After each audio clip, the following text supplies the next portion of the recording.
الخافضة الرافعة إذا رجت الأرض رجا وبست الجبال بسا فكانت هباء منبتا وكنتم أزواجا ثلاثة فأصحاب الميمنة ما أصحاب الميمنة وأصحاب المشأمة ما أصحاب المشأمة والسابقون السابقون أولئك المقربون في جنات النعيم ثلة من الأولين وقليل من الآخرين سبحان ربك رب العزة عما يصفون وسلام على المرسلين والحمد لله رب العالمين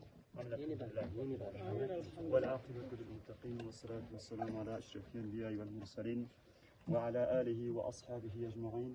ربنا تقبل منا إنك أنت السميع العليم وتب علينا إنك أنت التواب الرحيم وصلى الله تعالى على خير خلقه محمد وآله وأصحابه أجمعين آمين برحمتك. دعا بکنیم با کسی که امیره صدقه کرده خداوند اجر و پاداش و حاجی صاحب مرحوم عتیق الله نصیب بکنه. خداوند حال اولادش برکت فرسته. خداوند اینمی صدقه را سبب بگردانه که تمام مشکلات بازماندگانش پروردگار حل و فصل بکنه و خداوند همی صدقه که آب است که بهترین صدقه را رسول مقبول صلی الله علیه و سلم فرموده که آب است. حتی می فرمایند در حدیث می آید که یک گلاس آب یک انسانی که جهنم بالاش واجب شده جنت میبره. و یا اینقدر یک صدقه بزرگی که یک صدقه جاریه است با ما شما یک خدمت کلان کرد و تقریبا 40-45 فامیل از یه مستفید میشه.